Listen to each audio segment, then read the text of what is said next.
이 땅에 사람을 창조하신 하나님께서는 바벨탑 이후로 전 세계에 흩어진 모든 민족이 어떻게 살기를 원하셨을까? 그것은 여러 자녀를 둔 부모의 마음과 같을 것입니다. 여러 자녀를 둔 부모의 마음이 그들 모두가 다양하게 잘 살기를 바라듯이 하나님께서도 모든 민족의 다양성을 바라셨습니다. 하나님은 히틀러나 스탈린 같은 독재자처럼 획일주의를 바라는 분이 아니십니다. 모든 민족에게는 그분의 영광을 위해서 준비해 주신 특별하고 다양한 문화가 있습니다. 그러므로 교회 신앙 공동체는 우리 것 찾기를 고리타분한 눈으로 바라볼 것이 아니라 적극적으로 나서야 합니다. 이것은 사대주의나 국수주의를 지향하라는 것이 아니라 균형 잡힌 신앙의 올바른 기본 마음 자세인 신앙의 근본 뿌리를 바탕으로 우리 민족의 정체성을 바로 인식하고 우리 민족에 대한 하나님의 관심이 무엇인가를 찾으라는 것입니다. 예를 들면 판소리로 예수전을 부른 박동진 선생이나 예배음악에 국악을 도입한 성구적인 분들의 자세를 우리는 고정관념적인 시각으로 바라볼 것이 아니라 오히려 본받아야 합니다. 그와 동시에 우리 것 찾기가 잘못 전개되지 않도록 바로 잡아줄 책임도 또한 교회 신앙 공동체에게 있습니다. 단군이란 본래 사람의 이름이 아니라 제사장이라는 직책명인데도 이것을 잘 알지 못하고 단군상을 만들어 세우는 것은 분명히 잘못된 것이 틀림없습니다.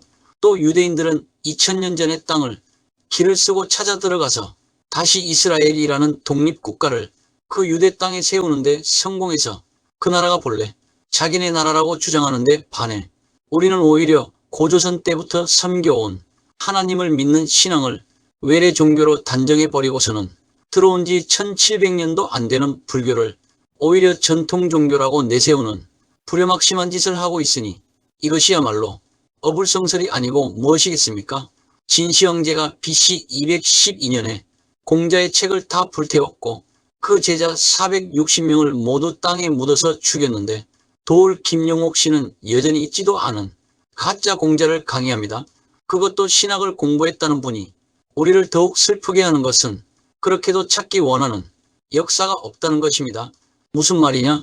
고려시대에 기록된 삼국사기와 삼국유사에 보면 삼국 이전의 역사는 아예 빠져 있거나 부스러기 몇 줄만 남아있을 뿐입니다.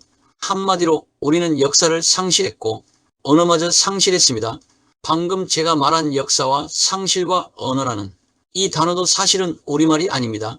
우리가 쓰고 있는 언어 중에서 순수한 우리말은 거의 다 사라져 버렸습니다.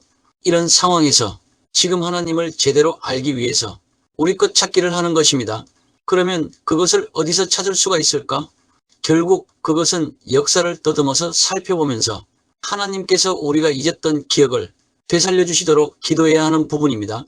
왜냐하면 분명히 바울 사도는 우리에게 인류의 모든 족속을 한 혈통으로 만드사 온 땅에 흩어져 살게 하시고 그들의 연대를 정하시며 거주의 경계를 한정하셨으니 이는 사람으로 혹 하나님을 더듬어 찾아 발견하게 하려 하심이로되 그는 우리 각 사람에게서 멀리 계시지 아니하도다 라고 우리에게 귀뜸을 해주었기 때문입니다.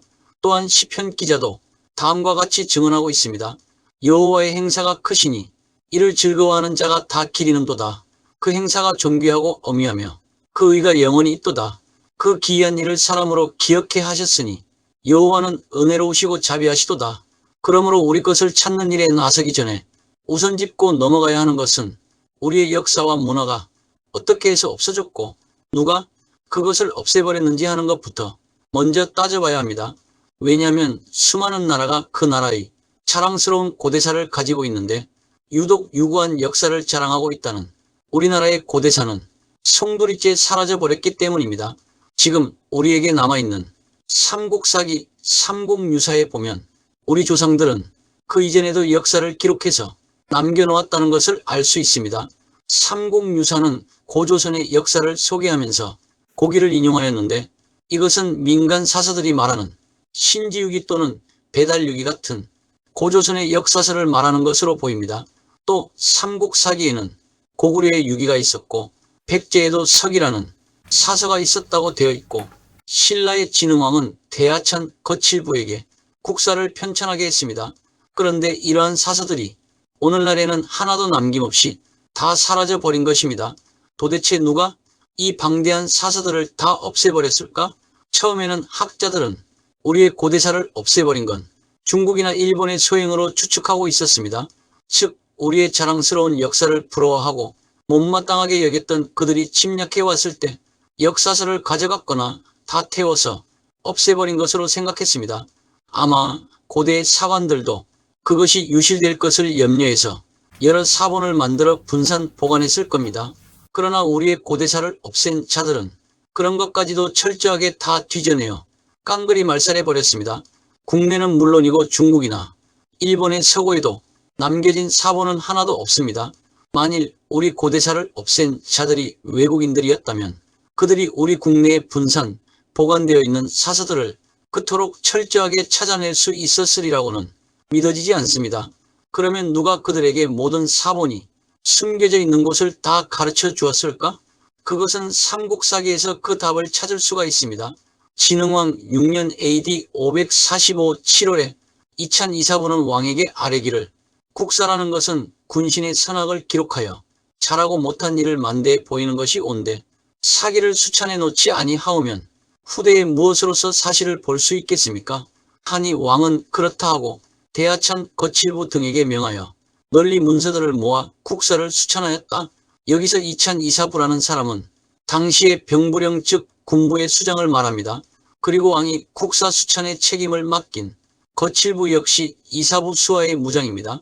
그렇다면 왜 국사 편찬의 일을 군부의 수장이 건의했고 또 무장인 거칠부가 그것을 주관하게 되었던 것일까? 선대의 법흥왕에게는 아들이 없었기 때문에 그가 죽은 후 조카인 진흥왕이 7세에 즉위했는데 진흥왕 6년이라면 그가 13세 되던 해입니다. 당시 왕의 나이가 적어 모우 즉 법흥왕의 딸인 식도 부인이 섭정을 했다고 문헌에 기록하고 있습니다. 이것은 당시의 상황에 뭔가 수상한 기미가 있었음을 시사해 줍니다. 즉 신라 군부 세력의 수장인 병부령 이사부는 13세의 진흥왕을 대신해서 섭정하고 있던 왕 태후에게 압력을 가해서 국사를 고쳐 쓰게 하고 그 일을 자기 부하인 거칠부에게 수행하게 했던 것입니다. 군부 세력은 왜 사관들이 담당하는 국사에 손을 떼려고 했을까? 서기 545년이면 신라가 금관가야를 쳐서 멸망시킨 지 13년째 되는 해입니다. 신라의 제5대 파사왕 때 기록에 의하면 신라는 가야의 수로왕을 매우 존경해 그를 모셔다가 국정의 자문을 받을 정도였습니다. 그래서 신라가 가야를 공격해서 멸망시킨 이후에는 석연치 않은 점이 많습니다. 삼국사기의 신라본기에는 당시 신라를 괴롭히던 고구려에 대한 비난보다도 가야에 대한 적대적인 기록이 자주 보입니다. 즉 신라의 군부는 가야에 대한 배신을 정당화하기 위해서 국사의 손질을 가해야 할 필요가 있었습니다. 신라의 체제와 문화를 그대로 물려받았던 고려의 김부식이 삼국사기를 편찬할 때에는 신라의 국사를 근간으로 해서 기록했을 겁니다.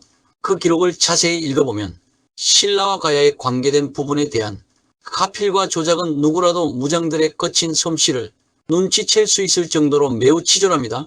그뿐만 아니라 신라의 군부가 가야 문제 외에도 고구려나 백제와 외국 등 다른 인접국과의 관계도 그들이 계획하는 일들을 합리화하기 위해서 미리 여러 군데를 날조한 것을 알 수가 있습니다. 그리고 신라 조정은 삼국을 통일한 후에 자기네 국사와 다른 고구려 유기와 백제 서기의 상당 부분을 삭제하거나 없애버린 것을 알 수가 있습니다. 고려시대의 삼국사기를 기록한 김부식은 묘청의 난을 진압한 평장사, 즉 토벌 사령관이었습니다. 당시 묘청은 고조선의 영광을 되찾기 위해서 수도를 평양으로 옮기고 칭제권원을 하자고 주장했던 민족주의자였습니다. 김부식이 삼국사기를 편찬한 것은 묘청의 난을 평정한 지 10년 후였으니까 당시의 상황을 짐작할 만합니다. 김부식은 아예 그 이념적 화근을 뽑아버리려고 삼국사기에서 고대사를 삭제해버렸던 것입니다. 그러나 몽골의 침략을 받아 50년 이상 지배를 당하고 있던 시대에 삼국유사를 집필한 김견명은 피폐해가는 민족정신을 아쉬워하며 그 앞부분의 고대사의 일부를 언급하게 됩니다. 결국 우리의 고대사를 없애버린 장본인은 바로 우리의 핏줄인 우리 선조들이었습니다. 즉 우리 혈족인 우리 선조들 자신이 했기 때문에 그토록 철저하게 모든 사본을 찾아내어 모조리 없애버릴 수가 있었던 것입니다. 그러니 우리가 지금 누구를 탓할 수 있겠습니까? 그러므로 내가 그들을 사막바람에 불려가는 초계같이 흩으리로다. 여호와께서 가라사대 이는 내 응덕이요 내가 헤아려 정하여 내게 준 분깃이니 네가 나를 잊어버리고 거짓을 신뢰하는 영고라. 그러므로 내가 내 치마를 내 얼굴에서 들쳐서 내 수치를 드러내리라. 사실 인본주의적인 사학자들은 민족 이동설을 부인하고 병행 발생설을 주장합니다. 즉 이들은 영장류의 고릴라, 침팬지, 오랑우탄 등이 모두 다른 지역에 분포되어 있듯이 인류도 처음부터 여러 지역에 분포되어 있었다고 주장을 합니다. 그러나 성경의 기록을 사실로 믿고 있는 그리스도인들은 인류의 조상이 아담과 하와이고 대홍수 이후에 살아남은 노아의 세 아들 셈과 함과 야벳에서 모든 민족이 뻗어나갔다고 믿고 있습니다. 그리고 홍수가 끝난 후에 그 셈과 함과 야벳 자손들은 바벨탑 건축의 실패와 함께 전 세계로 흩어지게 됩니다. 그러므로 그 이름을 바벨이라 하니 이는 여호와께서 거기서 온 땅의 언어를 혼잡케 하셨음이라. 여호와께서 거기서 그들을 온 지면에 흩으셨더라. 우리 한민족도 인류가 바벨탑을 쌓았던 장소로부터 아라랏 산을 지나 북상해서 다시 동쪽으로 이동했을 것으로 사료됩니다. 그래서 현지 지도를 펴놓고 우리 조상들의 홍수 이후 이동설을 검증하기 위해 창조사학회를 결성한 그리스도인 학자들이 검증 작업에 나섰는데 학술조사단과 촬영팀이 국민일보 후원으로 54일간에 걸쳐 그 경로를 모두 답사하고 해당 지역의 대학을 방문해서 학자들과 만나 증거를 수집했고 고대의 유물들을 찾아 확인까지 했습니다. 그 결과는 홍수 이후 이동설이 신빙성이 있고 조사단은 그 모든 경로에서 민족 이동과 관련된 고리들을 찾아내게 됩니다. 그 첫째는 유물이었습니다. 셈족 토기의 특징인 환저형 토기에서부터 고대인들이 사용하던 생활용구 그리고 우리말과 같은 SOV형 교차거 사용 지역이 그 경로에 모두 분포되어 있었고 놀랍게도 그 모든 지역에 대홍수와 방주 그리고 홍수 때의 정보 전달자인 까마귀 이야기에 이르기까지 창세기와 연결되는 설화들이 유라시아 대륙 전역에 걸쳐 퍼져 있었던 겁니다. 조사단의 일원이었던 이 베너 박사는 그 결과를 정리해서 중국 북경 대학에 논문을 제출해 고고학 박사 학위를 받기도 했습니다. 즉 북경 대학이 민족이동설을 인정한 겁니다.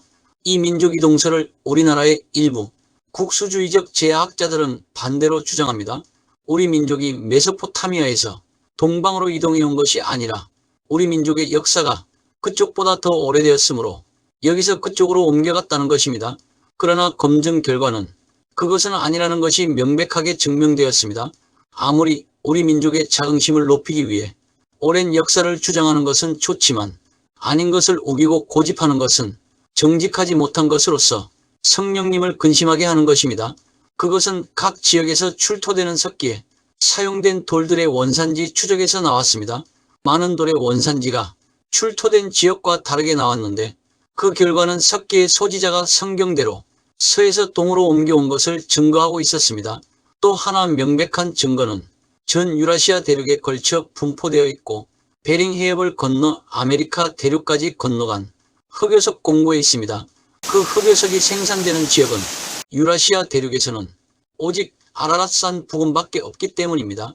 삼국유사에는 3,000명의 무리를 이끌고 내려온 하나님의 아들 환우이 곰과 호랑이에게 쑥과 마늘을 주어 3-7일을 먹고 견디면 사람이 되게 해주겠다고 했는데 곰이 끝까지 견디어 여자가 되었고 환웅과 결혼해 단군 왕검을 낳았다고 되어 있습니다. 중국 산 동성가상 현의 무시묘에 있는 화상석을 학자들은 환웅 천강도라고 하는데 그 세 번째 단에 보면 서쪽에서 동쪽으로 이동하는 사람들이 있고 곰과 호랑이의 얼굴을 한 두 사람이 싸워 호랑이 쪽이 지는 그림이 그려져 있는 걸 볼 수가 있습니다.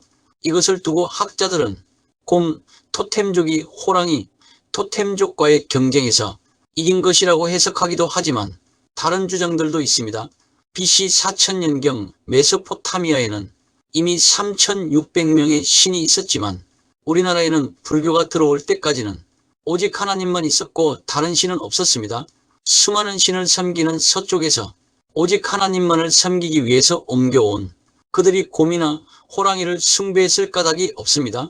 곰과 호랑이는 오늘날 프로야구팀의 심볼처럼 부족을 상징하는 로고에 불과했습니다. 우리 역사의 단군이 처음 등장하는 자료는 삼국유사입니다. 그런데 앞에서도 설명했지만 삼국유사에 나오는 단군의 단은 박달나무 단이 아니라 제단 터단입니다. 즉 단군은 사람의 이름이 아니라 제단에서 하나님께 제사를 드리는 책임자인 제사장이라는 직책명이었습니다. 그리고 그 첫 번째 단군, 즉 제사장의 이름이 바로 왕검이었습니다.